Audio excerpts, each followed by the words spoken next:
Hello everyone, welcome to my YouTube channel. आप सभी का स्वागत है हमारे आज के इस वीडियो में। और फ्रेंड्स, अगर आप लोग भी टेक्नीशियन का फॉर्म भरने जा रहे हैं तो ये वीडियो आपके लिए बहुत इंपॉर्टेंट है। बिना स्किप किए वीडियो को एंड तक जरूर देखें, क्योंकि बहुत सारी प्रॉब्लम स्टूडेंट को आ रही है फॉर्म भरते टाइम। जैसे कि नया अकाउंट बनाना है या फिर जो एएलपी वाला अकाउंट है उसी से फॉर्म भरा जाएगा। बहुत स्टूडेंट यहाँ पे गलती भी कर रहे हैं, जिसके कारण से उनका फॉर्म रिजेक्ट होगा। साथ ही यहाँ पर मल्टीपल जोन्स को लेकर बहुत बड़ा कंफ्यूजन बना हुआ है कि क्या एक स्टूडेंट दो अलग अलग जोन में अप्लाई कर सकता है। क्योंकि जैसे कि आपको पता है कि एक स्टूडेंट ऐसा है, उसके पास 12th भी है, उसके पास आईटीआई भी है, तो क्या वो दो अलग अलग जोन से फॉर्म भर सकता है? उस कंडीशन में क्या होगा? तो आपके सारे डाउट इस वीडियो में क्लियर करने वाला हूं। छोटा सा वीडियो रहेगा हमेशा की तरह, और बिना स्किप किए अगर आप देखेंगे तो आपके सारे डाउट्स क्लियर हो जाएंगे। साथ ही पोस्ट प्रेफरेंस को लेकर मैं आपको बताने वाला हूं कि काफी स्टूडेंट मैक्सिमम गलतियां यहाँ पर कर रहे हैं, वो आपको नहीं करनी है।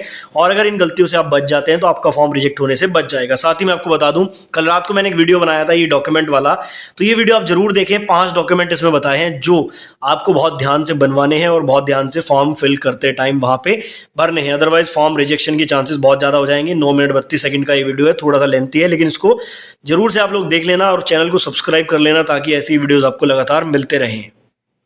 फ्रेंड्स, जैसा कि आप सभी लोगों को पता है, टेक्नीशियन ग्रेड 3 में 40 नंबर की जर्नल साइंस आपसे इस बार पूछी जाएगी, क्योंकि सिलेबस थोड़ा सा चेंज हुआ है। तो एक बुक मैं आपको रिकमेंड करूंगा जो किरण पब्लिकेशन की तरफ से आती है। एनसीईआरटी के नवीनतम पैटर्न पर ये आधारित है। सामान्य विज्ञान 1 लाइनर की फॉर्म में आपको ये बुक मिलती है। इसमें फिजिक्स, केमिस्ट्री, बायोलॉजी, पशु पालन, कृषि विज्ञान सब कुछ आपको मिल रहा है। और सबसे अच्छी बात है कि एनसीईआरटी पैटर्न बेस्ड है, 1 लाइनर है, और बुक में क्वालिटी क्वांटिटी बहुत अच्छी है। यहाँ पर सारे टॉपिक्स भी आप देख सकते हैं, ये सारे टॉपिक्स इसमें जो है कवर किए गए हैं। तो इस बुक का लिंक मैं आपको डिस्क्रिप्शन में दे दूंगा, या नजदीकी बुक स्टोर से भी आप इसको ले सकते हैं, और इस बुक से आप लोग अपनी तैयारी बहुत बेहतर कर सकते हैं। तो देखिए, जब आप फॉर्म भरने जाएंगे या अगर भर चुके हैं तो सबसे पहले यहाँ पर जब आप किसी भी वेबसाइट पे जाएंगे जहाँ से भी आप फॉर्म भर रहे हैं, अप्लाई का आपको ऑप्शन मिलता है। जैसे ही इस अप्लाई पे आप लोग क्लिक करेंगे तो आपके सामने यहाँ पर 2 ऑप्शन आ जाएंगे।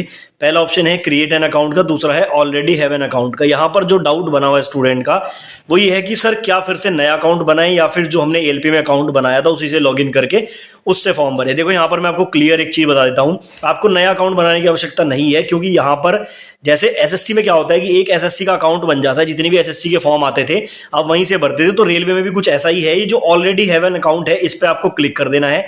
जैसे आप इस पे क्लिक करेंगे आपको अपनी लॉगिन डिटेल्स भरनी पड़ेगी, जिसमें आपका मोबाइल नंबर या ईमेल आईडी और पासवर्ड रहेगा। ठीक है, अगर पासवर्ड आपने लिखा हुआ है कहीं, बहुत अच्छी बात है। अगर आपके पास पासवर्ड नहीं है तो आप फॉरगेट पासवर्ड करके उस पासवर्ड को चेंज भी कर सकते हैं, और वहां से आपको लॉगिन कर लेना है। जैसे आप वहां पे लॉगिन कर लेंगे तो वहां पे आपके सामने 2 ऑप्शन आ जाएंगे। पहला ऑप्शन आएगा आपका ये वाला, इसमें centralised employment notice 2024 technician grade 1 की जो वैकेंसी है बीएससी वालों के लिए, ये वाला ऑप्शन है। अगर आप इसमें फॉर्म भरना चाहते हैं तो आपको यहां पर टिक करके और नेक्स्ट पे क्लिक कर देना है। तो सारी चीजें इसी की खुल के आएंगी। इसी के अकॉर्डिंग आपको एजुकेशनल सेलेक्ट करनी है, इसी के अकॉर्डिंग आपको पूरा फॉर्म यहां पर जो है फिल कर लेना है। अगर आपको भरना है दूसरा फॉर्म आईटीआई वाला तो इसी के नीचे जस्ट आप देखेंगे दूसरा आपका यहां पर टेक्नीशियन ग्रेड 3 का नोटिफिकेशन है। यहां पर आपको क्लिक करना है यहां पे और नेक्स्ट पे क्लिक कर देना है, और सारी डिटेल्स आपको भर देनी है। यानी कि यहां पर जो पहला डाउट ये था कि क्या नया अकाउंट बनाना है, तो नया अकाउंट आपको बनाने की आवश्यकता नहीं है। साथ ही मैं आपको बता दूं, सेम मोबाइल नंबर से दोबारा नया अकाउंट बनेगा भी नहीं। अगर आप ट्राई भी करेंगे तो वहां पर यही दिखाएगा कि ऑलरेडी इस नंबर पे या इस ईमेल पे अकाउंट बना हुआ है।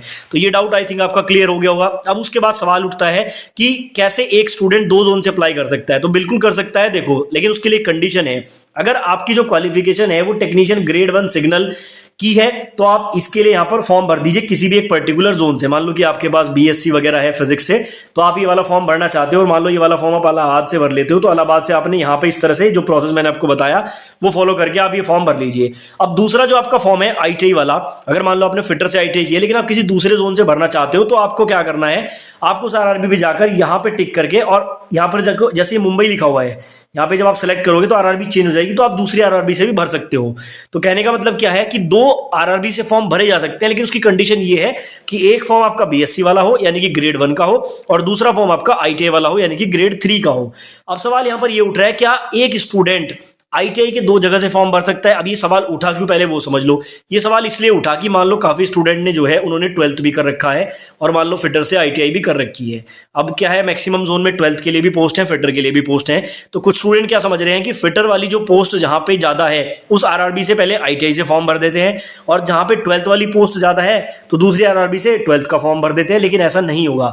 ऐसा इसलिए नहीं होगा क्योंकि ये जो पूरा 12th और आईटीआई वाला जो नोटिफिकेशन है, ये ग्रेड 3 वाला, ये पूरा एक ही नोटिफिकेशन है, मतलब कि एक ही रिक्रूटमेंट है। और एक रिक्रूटमेंट के अगर आप 2 फॉर्म भरेंगे तो रेलवे अपने हर नोटिफिकेशन में साफ बोलता है कि अगर आप 2 आरआरबी से फॉर्म भर लेते हैं तो आपके दोनों फॉर्म रिजेक्ट हो जाएंगे और आप फ्यूचर में रेलवे एग्जाम्स भी नहीं दे पाओगे। तो ये बात आप समझ लो, आपने चाहे 12th आईटीआई दोनों किया है, लेकिन आपको एक ही जोन से फॉर्म भरना है। अब ये आप थोड़ा सा अपने अकॉर्डिंग देख सकते हैं कहां पे कितनी वैकेंसी आपकी कैटेगरी की, उसके अकॉर्डिंग आप फॉर्म भर सकते हैं। ठीक है, 2 पॉइंट क्लियर हो गया। अब तीसरा यहां पर जो पॉइंट है मैं आपको बता दूं वो है पोस्ट प्रेफरेंस का। अब जब आप इस फॉर्म को आगे फिल करेंगे, सबमिट करेंगे, तो आगे जाके आपको इस तरह का एक पोस्ट प्रेफरेंस का ऑप्शन मिल रहा है। मान लो आपने जो है भोपाल जोन से आपने फॉर्म भरा, तो भोपाल जोन में क्या होगा कि आपकी जो ट्रेड है उसकी वैकेंसी तो होगी, लेकिन आपकी ट्रेड कुछ और वैकेंसीज पर भी एलिजिबल है, तो वो भी यहाँ ऐसे प्रेफरेंस में शो करेंगी। इस तरह से आपकी लिस्ट आएगी और आपको प्लस पे टिक करके यहाँ पर प्रेफरेंस को सेलेक्ट कर लेना है। अब यहाँ पर भी काफी स्टूडेंट क्या कर रहे हैं, सारी को जितनी भी आपकी प्रेफरेंस है बैक टू बैक ऐसे 1 2 3 करके ऐसे सेलेक्ट कर रहे हैं, लेकिन ऐसे आपको सेलेक्ट नहीं करना है। देखो, प्रेफरेंस का ही जो मैटर है कोई छोटा मोटा मैटर नहीं है। अगर आपने एनटीपीसी का एग्जाम दिया होगा या आपने ग्रुप डी का एग्जाम दिया होगा तो आपको प्रेफरेंस का महत्व पता होगा। बहुत सारे स्टूडेंट ऐसे थे जिन्होंने प्रेफरेंस पे ट्रैकमैन को ग्रुप डी में नंबर 1 पर रखा था। अच्छे नंबर लाने के बाद भी उनको ट्रैकमैन की पोस्ट मिली थी। तो अगर आप इससे बचना चाहते हो, क्योंकि देखो ग्रुप डी में क्या था कि अगर आप ट्रैकमैन को ना सेलेक्ट करते या लास्ट में सेलेक्ट करते तो मैक्सिमम नंबर लाने पे आपको बाकी पोस्ट भी मिल सकती थी, लेकिन काफी स्टूडेंट को ट्रैकमैन मिली क्योंकि उन्होंने प्रेफरेंस में उसको नंबर 1 पर रख दिया था। तो यहां पर भी आपको क्या करना है, मैं आपको सिंपल सा तरीका बता रहा हूं। मान लो आप जो है यहाँ पर फिटर वाले स्टूडेंट हो या आप यहाँ पर वेल्डर वाले स्टूडेंट हो, तो यहाँ पर आप प्रेफरेंस भरोगे, सबसे पहले जो आपकी ट्रेड वाली पोस्ट है उसको नंबर 1 पर प्रेफरेंस देना। उसके बाद आप क्या कर सकते हो, जहां पर मैक्सिमम पोस्ट है आपकी कैटेगरी में उसको नंबर 2 पर दे सकते हो। अगर 12th वाली पोस्ट भी आ रही है उसको नंबर 3 पे दे सकते हो। यानी कि आप क्या करना, सबसे पहले उस पोस्ट को प्रेफरेंस देना जो आपकी ट्रेड की है, नंबर 2 पे उसको देना जिसमें वैकेंसीज ज्यादा है, नंबर 3 पर फिर उससे जो कम वैकेंसी है, नंबर 4 पर उससे कम वैकेंसी है, इस तरह से। और बाद में आप 12th वाली पोस्ट को भी प्रेफरेंस दे सकते हो। तो प्रेफरेंस थोड़ा सा ध्यान से भरना, अपनी कैटेगरी के अकॉर्डिंग वैकेंसीज और अपने ट्रेड को देखते हुए आपको प्रेफरेंस देनी है। तो कुछ ये इंपॉर्टेंट पॉइंट थे जो फॉर्म भरते हुए सामने आए थे, काफी स्टूडेंट ने इसके बारे में पूछा। अगर इसके अलावा कोई आपकी क्वेरी है तो आप कमेंट बॉक्स में पूछ सकते हैं, उसका जवाब देने की भी मैं पूरी कोशिश करूंगा।